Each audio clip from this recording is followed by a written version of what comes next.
Abbas Araghchi ने France की विदेश मंत्री से बात की। यह बहुत अहम डेवलपमेंट है। दोनों नेताओं के बीच फोन पर बात हुई है। युद्ध पर ईरान ने साझा किया है अपना रुख।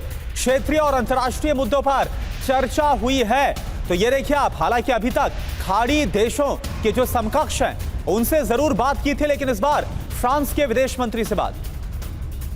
तो ईरान की कूटनीति आज 4 विदेश मंत्रियों से बात। अब्बास अराक्ची ने, जो कि ईरान के विदेश मंत्री हैं, उन्होंने किस किस से बात की है। सबसे पहले अगर बात करें जीन नोएल बैरोट, जो कि फ्रांस के विदेश मंत्री हैं, उनसे बात की। इसके अलावा इटली के विदेश मंत्री एंटोनियो ताजानी, उनसे भी बात की है। साथ ही साथ दक्षिण कोरिया के विदेश मंत्री चो ह्यून से बात की गई। और इसके अलावा जापान के विदेश मंत्री तोशी मित्सु मोटेगी से बात की है। किन मुद्दों पर बात हुई है?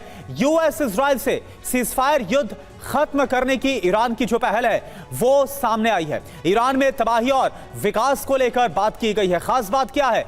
कल भी 7 देशों के विदेश मंत्रियों से बात की थी अब्बास अराक्ची ने। और एक और अहम खबर है, ईरान ने कूटनीतिक रणनीति भी तेज कर दी है। 24 घंटों में कई देशों से फोन पर बात की है अब्बास अराक्ची ने।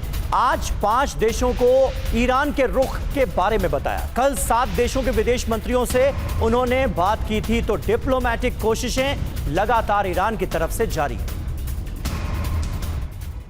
और देखिए, ये जो बातचीत हुई है, ये जो अहम डेवलपमेंट हुआ है, इसके बारे में कुछ और जानकारी आपको दे दें कि ईरान की प्लानिंग आखिर है क्या। दुनिया के सामने ईरान का पक्ष रखना, डिप्लोमेटिक पहल के लिए राय बताना, वार्ता के लिए ईरान की गंभीरता दर्शाना कि देखिए वार्ता के लिए कितना सीरियस है ईरान, अमेरिका के खिलाफ मोर्चेबंदी को मजबूत करना, ट्रंप के रवैये के खिलाफ समर्थन जुटाना, ईरान के विकास के पक्ष में माहौल बनाने की कोशिश भी इस बातचीत के जरिए अब्बास अराक्ची करते हुए नजर आ रहे हैं ईरान के विदेश मंत्री।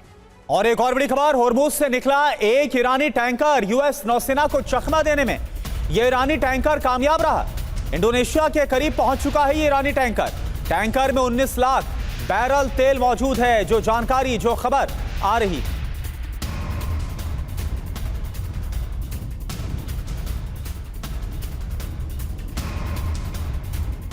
शिपिंग कंपनियों को अमेरिका की चेतावनी, होर्मुज स्ट्रेट से गुजरने के लिए टोल ना दिया जाए। टोल देने पर शिपिंग कंपनियों पर बैन लगाएंगे। अमेरिका के ट्रेजरी विभाग की चेतावनी। तो देखिए, बड़ी मुसीबत है शिपिंग कंपनियों के सामने। ईरान बोलता है टोल दो, अमेरिका बोलता है अगर ऐसा किया तो फिर हम कार्रवाई करेंगे।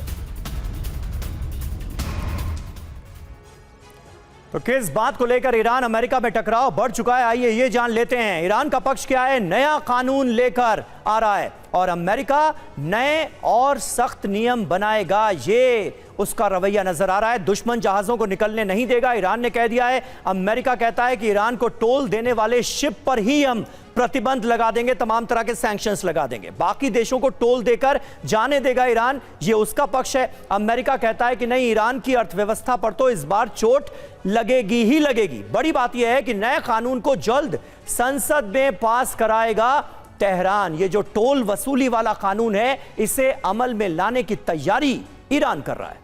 और एक और बड़ी खबर, होर्मुज में नाकाबंदी से कुवैत को बड़ा नुकसान हुआ। कुवैत ने अप्रैल में कच्चे तेल का निर्यात किया ही नहीं है। होर्मुज में तनाव के चलते तेल निर्यात पर बुरा असर पड़ा है।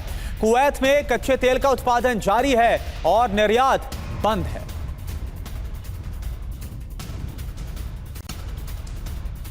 और वहीं ब्रिटिश पीएम कीर स्टारमर का बयान आया है, होर्मुज स्ट्रेट खोलने से हालात नहीं सुधरेंगे। होर्मुज खुलने से ब्रिटेन के आर्थिक हालात नहीं सुधरेंगे, ये कहा गया है कीर स्टारमर की तरफ से।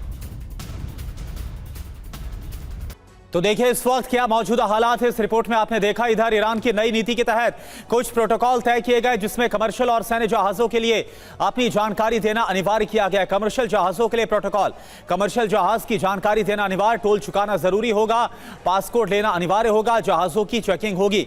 इसके अलावा शिपिंग लेन बताई जाएगी, स्पीड लिमिट बताई जाएगी, ट्रैफिक कंट्रोल ईरान करेगा, प्रतिबंधित माल जब्त करेगा। सैन्य जहाजों के लिए प्रोटोकॉल, सैन्य जहाज एडवांस क्लियरेंस अनिवार्य होगा, ईरानी बोट्स करेंगे स्कॉट, मिसाइल रडार की नजर होगी, यूएस के जहाजों पर प्रतिबंध होगा, यूएस सहयोगियों की एंट्री बैन रहेगी।